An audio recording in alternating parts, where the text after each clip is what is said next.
அனைவருக்கும் மாலை வணக்கம். இன்னைக்கு நமக்கு சில வாழ்வியல் பரிகாரங்களை கிடைக்காது. இந்த மாதிரி பரிகாரங்கள்லாம் அந்த மாதிரி ஒரு மிகச்சிறந்த பரிகாரங்கள் நமக்கு நாமே பிரச்சனைகளை தீர்த்து கொள்ளக்கூடிய மிக எளிய முறையில் பரிகாரங்கள் சொன்ன ஐயா அவர்களுக்கு மிக மிக நன்றி.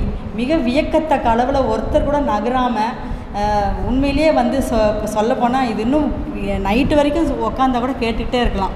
அந்தளவுக்கு இந்த மாதிரி தெரியாத பரிகாரங்கள் நமக்கு நாமே இதெல்லாம் இருக்குதா அப்படின்ற ஒரு வியப்பு இருந்தது. ஆனால் இன்றைக்கி தான் அதெல்லாம் திங்க் பண்ண வச்சுருக்காரு. உண்மையிலேயே நம்மளெல்லாம் திங்க் பண்ண வச்சுருக்காரு. இந்த அரிய பொக்கிஷத்தை அளித்த ஐயா அவர்களுக்கு மிக்க நன்றி. ரொம்ப நன்றி. அப்போ தாயும் கிடைத்த பால் கிடைக்கும். அப்போ 4ஆம் அதிபதி தாய், அதோட மார்பகம் தாய் உச்சம். இப்போ 2ஆம் இடம் தான் வாக்குஸ்தானம். வாயை வச்சு குடிக்குதா இல்லையா? குடிக்குது. குடிச்சு அறிவு வேணும். எத்தனாம் இடம்? 3ஆம் பாவம். அது யாரோட வீடு? புதனோட வீடு. அதனால அறிவை தேடுது. அறிவை தேடிட்டு 4ஆம் இடம் என்பது தாய் மடியில் சுகம்னு சொல்லி வீட்டுக்கு வந்துடுது. அதனால 4ஆம் இடம் வீடு. 5ஆம் இடம்ங்கிறது புத்திரஸ்தானம். 5ஆம் இடம்ங்கிறது சூரியனோட வீடு. அம்மா சொன்னாத்தான் அப்பாவின் பேர் தெரியுமடா, அவளும் சொல்லவில்லை என்றால் தப்பாகத்தான் போகுமடான்னு அந்த காலத்தில் சொல்லியிருக்காங்க. அம்மாவுக்கு தான் தெரியும் அப்பாவை கையை காட்டுறது. அப்போது அதனால தான் சூரியனுடைய வீட்டுக்கு பக்கத்தில், சந்திரனோட வீட்டுக்கு பக்கத்தில் சூரியன். அப்போ 5ஆம் இடம்ங்கிறதுல 15 நட்சத்திரம் வந்துருச்சுங்களா? அப்போ 15ங்கும் போது தான் அப்பாங்கிற உறவு, பூர்வீகம், தாத்தா பாட்டி எல்லா சொத்தையும் நீங்கள் சொல்கிறீங்க. 6ஆம் இடம்ங்கிறது 6 3 18 வயசானால் ஒரு கன்னி பெண் ஆகிருதுங்களா? அதனால கன்னின்னு வருதா?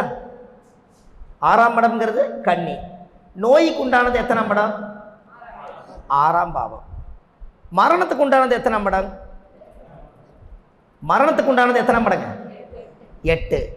அப்போது அங்கே பாருங்கள், 6ஆம் பாவம் நோய், அது பெண்ணு.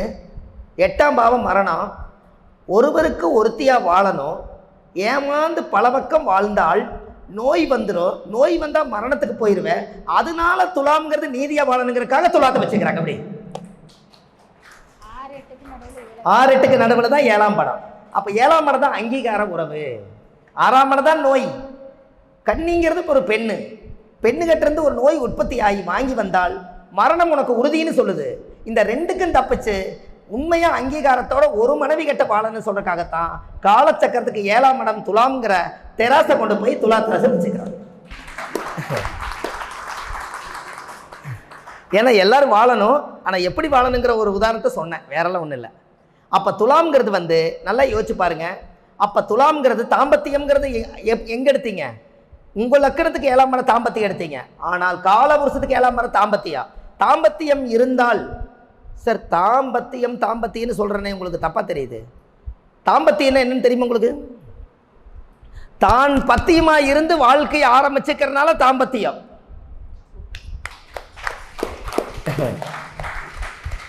நான் இதுவரைக்கும் வாழல.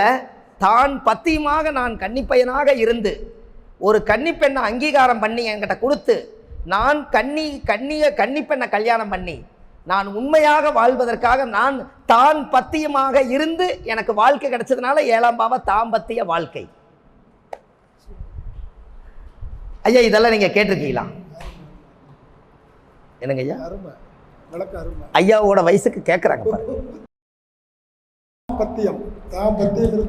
பத்தியம்னா அந்த காலத்துல கீரை சாப்பிடாதீங்க, உப்பு இல்லாம சாப்பிடாதீங்கிற பத்தியம்ங்கிற மாதிரி தான் தன்னுடைய உடம்பும் பத்தியம். கட்டுப்பாடு பத்தியம். தான் நான் பத்தியம். அப்ப இதெல்லாம் உண்மையா? ஏன் நான் உங்களுக்கு ஓப்பனா சொல்றேன் சொல்லுங்க. மறைச்சு சொல்லி கடைசியில் உங்களுக்கு தெரியாமலே போயிட்டு என்ன பண்ணுவீங்க? ஐயா இது நம்ம நியாயத்தை தானே சொல்றோம். அப்ப தாம்பத்தியம் அப்படிங்கிறது. அப்போ இந்த இடத்துல அப்படி ஒரு வேளை ஆணும் பெண்ணும் ஒரு கணவன் மனைவியாக இருந்து சாந்தி முகூர்த்தம் நடந்தால் அங்க யார் உருவாகணும்? குழந்தை உருவாகணும். குழந்தையோட நட்சத்திரம் என்ன? Very good. அதனால குருவை கொண்டு போய் அங்க வச்சிருக்காங்க. அதனால அந்த இடத்துக்கு வருது. எப்படி? நம்மளோட உடம்பு எப்பவுமே தொட்டு பாருங்க, உஷ்ணமா இருக்குமா? அதனால தான் நம்ம மர்மஸ்தானம், நம்மளுடைய உடம்புல இருக்கக்கூடியது எல்லாமே உடம்பு ஹீட்டாக இருக்கிறனால அதிகமான ஹீட் இருந்தால் நம்மளுடைய உயிர் சக்தி வெளியே போயிருங்கிறதுக்காகத்தான் துலாத்தில் சூரியனை கொண்டு போய் நேசமாக வச்சுருக்காங்க. அதான் டெம்பரேச்சர். ஒரு சில பேர் பார்த்துருக்கீங்க ஐயா, தூக்கத்திலேயே என்னோட உயிர் சக்தி வெளியேறிச்சு டாக்டர்கிட்ட போகிறாங்களா? அதனால அந்த இடத்துல வந்து சூரியன் எங்கே உச்சமாவார்? Very good. அது எங்கே பார்ப்பாரு? அப்போ அந்த சூடு எங்கே விழுகு? 7ஆம் இடம். அது சிறுநீரக வீடு. அதனால் அங்கே சூடு அதிகமானா உயிர் சக்தி வெளியில் போயிடும். அதனால சூரியன் அங்கே நீசமாக வச்சா உயிர் சக்தி டெம்பரேச்சர் இருக்குன்னு 108 180 டிகிரியில் சூரிய நீசம். இதெல்லாம் நீங்கள் ஆணாக இருக்கீங்க பெண்ணாக இருக்கீங்கன்னு தப்பாக எடுத்துக்காதீங்க. எல்லாமே சத்தியம் சிவன் தான். இன்றைக்கி எனக்கு ஒரு வாய்ப்பு கொடுத்துருக்காங்க. என்னுடைய மனசில் இருக்கிறத உங்களுக்கு நான் ஏதோ ஒரு சித்தர்களுடைய ஆசீர்வாதத்தால் எனக்கு சொல்ல வைக்கிறது கடவுள், அவ்வளோதான். இறையருள். அப்போ இது உண்டா இல்லைங்களா? அப்போ சொல்லுங்கள். அப்போது 7ஆம் பாவங்கிறது அங்கீகார வாழ்க்கைன்னு வச்சதே அதனால தான் காரகத்துவத்தில் 7ஆம் பாவம் அங்கீகார உறவு அப்படின்னு வச்சாங்க. சார் இது ஆண் தட்டு இது பெண் தட்டு அதானே துலாம்ங்கிறது? நல்லா யோசிச்சு பாருங்கள். துலாம்னா சனி அங்கே என்ன ஆகிறாருங்கம்மா? உச்சமாகிறார். ரைட்டு. அப்போ சனி உச்சமாகிறார். அப்போது அவருடைய ஜாதகத்தில் காலச்சக்கரத்துக்கு அது எத்தனை குடைவர் சனி? 10 குடைவர். எங்கே வந்து உச்சமாகிறாரு? 7ஆம் இடம் என்பது கர்மா. அப்போ அங்கே குடும்பத்தில் உறவாடி குழந்தையை உருவாக்கி இந்த கர்மாவை டிரான்ஸ்ஃபர் பண்ணுறதுனால தான் சனி அங்கே உச்சமாகிறார். கர்மான்னு ஒன்று வாங்கணும்னா என்ன கிரகம்? சனி. அப்போ இந்த கர்மா ஊராம்புள்ளை ஊட்டி வளர்த்துனா தம்புள்ள தானா வளருன்னு எதுக்கு சொல்லி வச்சாங்க? தெருவில் இருக்கிற குழந்தைய ஊட்டி வளர்த்து சொல்ல. கல்யாணம் பண்ணிட்டு வர்றீங்கல்ல, யாருன்னே தெரியாது, அது ஊராம்புள்ள. அது வாயு மகிரமாக ஆயிடுச்சுன்னா அம்மா என்ன சொல்லும்? ஆப்பிள் ஆரஞ்சு மாதுளம்பழம் கொய்யாப்பழத்தை வாங்கி ஊட்டி விடு. ஊராம்பிள்ளைக்கு ஊட்டி விட்டீங்கன்னா உன்ற வயிற்றில் வளர உன்றக்குள்ள தானா வளருன்னு சொன்னாங்க. அதுதானே இது. ஒரு பொண்ணு மாப்பிள்ளை பார்க்க போனீங்கன்னா அவர் என்ன உத்தியோகத்தில் இருக்கிறாருன்னு கேட்பாங்க. அது 10 குடையர் வந்து கனெக்ட் ஆகிறதுனால அங்கீகாரமான ஒரு நிரந்தர தொழில் எதுன்னு கேட்குறாங்க. நிரந்தர மனைவி நான் கொடுக்குறேன், நிரந்தர தொழிலை கொடுப்பியா? எல்லாமே அதுக்குள்ள தான் வச்சுருக்காங்க. அப்போது அங்கே நல்லா பாருங்கள். சித்திர நட்சத்திரத்தில் 2 பாதம் எங்கே இருக்குங்க? கண்ணியில் இருக்குது. மீதி 2 பாதம் எங்கே இருக்குது? யாராவது சித்திர நட்சத்திரம் 1ஆம் பாதத்தில் பிறந்தவங்க யாராவது இங்கே இருக்கீங்களா? 2ஆம் பாதத்தில் ரொம்ப நல்ல வேலை தப்பிச்சேன் நான். ஏன்னு கேளுங்க. யாராவது கல்யாணம் பண்ணிட்டு வந்து ஒரு பொண்ணை கல்யாணம் பண்ணிட்டு வரீங்க, சண்டை போட்டுட்டு தாய் வீட்டுக்கு சித்திர நட்சத்திரம் 1ஆம் பாதம் 2ஆம் பாதத்தில் இருக்கிறவங்க பொட்டி தூக்கிட்டு போனால் திரும்பி வர மாட்டாங்க. 3ஆம் பாதமாக இருந்துச்சுன்னா துலாத்து கனெக்ட் ஆகு. 2ஆம் பாதமாக இருந்தால் கண்ணிலேயே நின்று போயிரு, சண்டையிலேயே நின்றுக்குன்னு. புரிஞ்ச உங்களுக்கு? 3ஆம் பாதம் 4ஆம் பாதமாக இருந்தால் அடித்தாலும் பிடிச்சாலும் அவங்க வாழுவாங்க. ஏன்னா 7ஆம் பாவத்துக்கு கனெக்ட் ஆயிடுச்சு, வாழ்ந்து தான் ஆகணும். இது அதிகமாக எனக்கு இந்த வாழ்க்கையே வேண்டாம், யார் பஞ்சாயத்து பண்ணாலும் நான் வாழ மாட்டேன்னு சொல்கிறது அத்தனையுமே சித்திரை 1ஆம் பாதமும் 2ஆம் பாதமும் அது கண்ணிலேயே நின்று போச்சு. இந்த இடத்துக்கு கனெக்டே ஆகலை.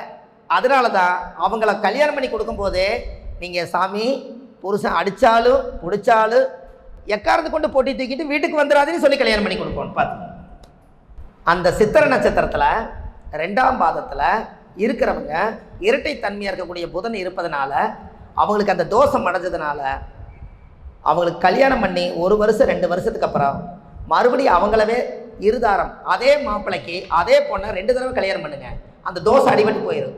அவர் கல்யாணம் பண்ணும்போது சித்திரை 3ஆம் பாதத்துலேயாவது கல்யாணம் பண்ணிட்டு அப்போ தானே வாழ்க்கை நிற்கும். 2 தடவை கல்யாணம் பண்ணுங்க, ஆட்டோமேட்டிக் சரியாயிடும். ஐயா 7ஆம் அதிபதி சுக்கர நேசமானாலே 2 தடவை அதே மாப்பிள்ளை கல்யாணம் பண்ண சொல்லுங்க, வாழ்க்கை ஸ்டாக் ஆயிரும். அதெல்லாம் அப்புறம் பார்த்துக்கலாங்க. 7ஆம் அதிபதி காலச்சக்கரத்துக்கு இப்போ மேசத்துக்கு 7ஆம் அதிபதி யாரு? சுக்கரன். அவர் எந்த வீட்டில் போய் நீசமாகிறாரு? அப்போ 7 குடைவர் கண்ணியில் நீசமாயிட்டா கண்ணி. அப்போ 7 குடைவர் வந்து நீசமானாலே உனக்கு முதல் வாழ்க்கை தங்காதுன்னு நம்ம சொல்கிறோம் ஜோசியத்தில். அப்போ முதல் வாழ்க்கை தங்கலைன்னா அப்படியே வாழ்ந்துட்டு இருக்கிறீங்க. என்னைக்காவது ஒன்று பிரச்சனை பண்ணி புட்டுட்டு போகிறக்கு முன்னாடி 1 வருஷத்துக்குள்ள 6 மாதத்துக்குள்ள அதே தாலியை கட்டி இன்னொரு தாலியை கட்டியாச்சுன்னா ஸ்ட்ராங் ஆயிருமில்ல. என்னங்க ஐயா? அப்போது எல்லாமே பாருங்கள், அந்த நட்சத்திரத்துக்குள்ளே எவ்வளவு தூரம் ஆண்டவன் அந்த அனுகிரகத்துக்குள்ள. அப்போ சித்திரை சொல்லிட்டான். சுவாதி நட்சத்திரம் இருக்கா இல்லையாங்க? சுவாதி நட்சத்திரம் துளாராசி வருதுங்களா? சித்திரை சுவாதி விசாகம். அப்போ கரெக்டாக 180 டிகிரி எங்கே விழுகுது? சுவாதியில் விழுகுது இல்லைங்களா? சுவாதி நட்சத்திரத்தில் ராகுவோட கண்ட்ரோலில் இருக்குது. ப்ளஸ் கொஞ்சம் பாதி வந்து குருவு கொடுத்து விசாகத்தில். அப்போது சுவாதி நட்சத்திரக்கார் வந்து சுவாதி நட்சத்திரத்தில் இங்கே யாராவது சுவாதி நட்சத்திரக்கார் இருக்கிறாங்களா? நம்ம கேட்குற நட்சத்திரமா? இல்லை எனக்காகவே வரலைங்க. ஏன்னா சுவாதி நட்சத்திரம் வந்து தேன்கூடு, தேன்பூச்சி. கேள்விப்பட்டுக்கிறீங்களா? தேன்பூச்சி. அவர் உருவாக்குறது மட்டும்தான் அவரோட வேலை. பேங்கில் பணம் போட்டு வச்சுருந்தா யாரோ தூக்கிட்டு விட்டுருவாங்க. ஏன்னா சுவாதி நட்சத்திரம் என்பது தேன்பூச்சி. ஊரெல்லாம் சேர்ந்து தேனை கொண்டு வந்து தேன்பூச்சி கொண்டு வந்து தேன் ராட்டில் வச்சு அழகாக வாழ்ந்துக்கிட்டு இருக்கு. எவனோ ஒருத்தன் அந்த தேன் ராட்டை தூக்கிட்டு போயிடுவான். புரிஞ்சுங்களாம்மா? யாரோ ஒருத்தர் தேன் ராட்டை தூக்கிட்டு போயிடுவாங்க. அப்போ சுவாதி நட்சத்திரக்காரு கஷ்டப்பட்டு பேங்கில் பணம் போட்டு வச்சிங்கன்னா அவரது மட்டும்தான் தூக்குவாங்க, வேற யாரும் தூக்க மாட்டாங்க. நீங்கள் கேட்டும் பாருங்க, ஏமாற்றமாக இருக்கீங்களான்னு கேளுங்க. சுவாதி நட்சத்திரக்கார இந்த மாதிரி காசு திருட்டு போகிறது, நான் கஷ்டப்பட்டு சேர்த்து வச்சிருங்க, ஒருத்தர் ஏமாற்றிட்டு என்னை கொண்டு போயிட்டாங்கிறது, இது எல்லாமே அதுதான். சார் செவ்வாய் சனி சேர்ந்தா ஊர் சாபம். புரியுதுங்களா? செவ்வாயும் சனியும் சேர்ந்தா ஊர் சாபம். அப்படின்னு என்னங்க? சீட்டு போடுறாங்க, ஊர் காசை வாங்குறாங்க, எடுத்தவங்க கட்டலை, ஏஜெண்ட்டு ஊரை விட்டு ஓடிடுறாரு, இவரும் கொஞ்சம் பணத்தை எடுத்துகிட்டு போயிடுறாரு, அந்த ஊரே என்ன பண்ணுது? வர சாபம் கொடுக்குது. இதுக்கு ஒரு பரிகாரம் வேணுமா வேண்டாமா உங்களுக்கு? செவ்வாசனி சேர்ந்துக்கிறவங்களுக்கு பாருங்க, அவங்களுக்கெல்லாம் இருக்க மாட்டேங்குது. ஐயாவும் கை தூக்குறாங்க. செவ்வாசனி சேர்ந்தா அந்த ஊர் சாபம் எதனால் வருதுன்னா, நம்ம முன்னோர்கள் வந்து அந்த ஊர் காசை ஏமாத்திருப்பாங்க, 10-20 பேர்த்துக்கிட்ட பணம் வாங்கி ஏமாத்திருப்பாங்க, இல்லாட்டி வேறு ரூபத்தில் அந்த கிணற மூடி இருப்பாங்க, ஊரே தண்ணி குடிக்கும், அந்த கிணற போய் இவங்க மூடி போடுவாங்க கோபதாபத்தில், யாரும் தண்ணி குடிக்க வேண்டான்னு. ஆனால் ஊரே தண்ணி குடிச்சது. அப்போ என்ன ஆகும்? ஊர் சாபம் வரும். அதுக்கு ஒரு பரிகாரம் என்னென்னா, சிவ ஆலயத்தில் போய் ஆலய மணி வாங்கி கட்டி விட்டு 108 தடவை அடிச்சுட்டு வந்தீங்கன்னா ஊர் சாபம் நீங்கிடும். ஐயா, மணி அடித்தா வீட்டு கேட்குமா ஊரு கேட்குமா? சொல்ல மாட்டேன்ட்டீங்களே. என்னங்க? ஊருக்கே கேட்கும். அப்போ ஊர் சாபம் நீங்குமா? ஐயோ, கடவுளுக்கு ஏதோ பூஜை பண்ணுறாங்க, யாரோ மகராசன் மணி வாங்கி கொடுத்துக்கிறாரு, அவரும் நல்லா இருக்கும்னு சாபம் விட்ட பாயே என்னாகும்? வாழ்த்தும். அப்போது அது மட்டும் பண்ணல, நீர் மோர் வீடு தவறாமல் கொடுக்கணும். அதுக்கு அடுத்தது அந்த ஊருக்கே தண்ணி சப்ளை பண்ணணும். ஒரு நாள் சாபம் விட்டாங்கன்னா எதில் வந்து பரிவர்த்தனை யோகம் ஆகுறாங்க ஐயா? தண்ணி சொம்பில் தண்ணி கொடுத்தார மாத்துறாங்க. அதனால ஊருக்கே தண்ணி கொடுக்கணும். அப்போ ஊர் சாபம் நிவர்த்தி ஆயிடும். சார், ஆயிலோமம் வீட்டில் பண்ணலாமா வேண்டாமா சொல்லுங்கள்? ஆயிலோமம் வீட்டில் பண்ணலாமா வேண்டாமா? பண்ணலாம். சரி, ஆயிலோமம் என்கிறது உங்களுக்கு ஒரு மரணம் நிர்ணயமாகி நம்மளுக்கு ஒரு பயம் வந்து இந்த உயிரை ஏதோ ஆண்டவனுடைய அருகத்தால் இந்த உயிர் பயம் வந்து இந்த பரிகாரத்தால் உயிரை கொஞ்சம் தள்ளி போடலான்னு நீங்கள் நினைக்கிறீங்க. அப்போது அந்த வீட்டில் அந்த தோஷத்தை ஆயிலோமம் கூட்டிகிட்டு வந்து பண்ணினால் அவர் நல்லாயிருவார். அந்த வீட்டில் இருக்கிறவங்களுக்கு யாரோ ஒருத்தருக்கு ஆயில் குற்றம் ஏற்பட்டுரும். உன்னை இழந்தால் ஒன்று கிடைக்கும். அப்போ இவருக்கு நல்லாயிரும். இவர் கர்மாவை எங்கே விட்டார்? வீட்டில் விட்டார். அப்போ வீட்டில் யாரோ ஒருத்தர் உடம்பு சரியில்லாமல் போய் அவங்களுக்கு மரண காலம் வந்துடும். அதனால தான் ஆயிலோமம் மட்டும் ஆலயத்து ஓரத்தில் ஆறு, குளம், ஏரி, கடல் அந்த பக்கம் போய் தோஷத்தை கழிச்சிட்டு விடணும். நீர் ராசி தான் 8ஆம் இடம். கரெக்டுங்களா? சந்திரன் எங்கே நீசமாகறாருங்க? ரைட்டு. சந்திரன் உச்சமானவர் வீடு எது? அப்போ தண்ணி எங்கெங்கய்யா இருக்குது? தண்ணி வந்து உச்சமாக இருக்குது. எங்கே இருக்குது? ரிஷபத்தில். ரிஷபத்தில் இருக்கிற தண்ணி எங்கே பார்க்கும்? விருச்சிகத்தை பார்க்கும். அப்போ காலச்சக்கரத்துக்கு 8ஆம் இடம்ங்கிறது மரணம். உன்னுடைய மரணத்தை கொண்டு போய் ஆறு, குளம், ஏரி, கடையில் கொண்டு போய் அந்த தோஷத்தை கழிச்சு விட்டுட்டு வாங்கன்னாங்க. இதை தெரியாமல் வீட்டில் முடியலன்னு சொல்லி பண்ணுறாங்களே, அடுத்த கர்மாவுக்கு தயாராகிறாங்க. இதை சொல்லலாமா வேண்டாமா? வீட்டில் செய்யக்கூடாது. சில பூஜைகள் பண்ணுறோம், கணபதி ஹோமம் பண்ணுறோம், மற்றதெல்லாம் சுதர்சன ஹோமம், லட்சுமி ஹோமம் எல்லாம் பண்ணுறோம். ஆயில் என்பது மரணம் என்பது உறுதி செய்யப்பட்ட இடம். அதை வாழும் வீட்டில் கொண்டு போய் கழிச்சு விட்டீங்கன்னா அவர் அந்த கர்மாவை பண்ணிடுவார். ஆனால் அந்த கர்மா அவர்கிட்ட இருந்து ரிலீஸ் ஆகி டிரான்ஸ்ஃபர் ஆகி அந்த குடும்பத்துக்குள்ளே யாரோ ஒருத்தருக்கு நேரம் சரியில்லாமல் இருக்கிறவங்களை போய் மாட்டிடும். அப்போ தான் சொல்லுவாங்க, ஆயிலோமம் பண்ணி கூட ஒரு தவறு நடந்து போச்சே, அடடா என்ன ஒரு இது அப்படிம்பாங்க. இது காரணம் இதுதான். அதெல்லாம் நீங்கள் ராமேஸ்வரம் தான், ராமேஸ்வரம் பிராமணர்களை வச்சு 6 குளம். ஆயிலோமம் ஒன்று மட்டும் நீங்கள் என்ன பண்ணுறீங்க, மரணத்தை தள்ளி போடுறீங்க. அதை தள்ளி போடுறது தன்னோட வீட்டுக்குள்ளே போட்டால் அது என்ன ஆகும்? அப்போ இந்த ஆயில் ஸ்தானம் வந்து ஒரு ஜாதகத்தில் அது பாருங்கள், ஆயில் அனுச நட்சத்திரக்காருக்கு ஆயில் கொஞ்சம் ஜாஸ்தி, அப்படி தானே?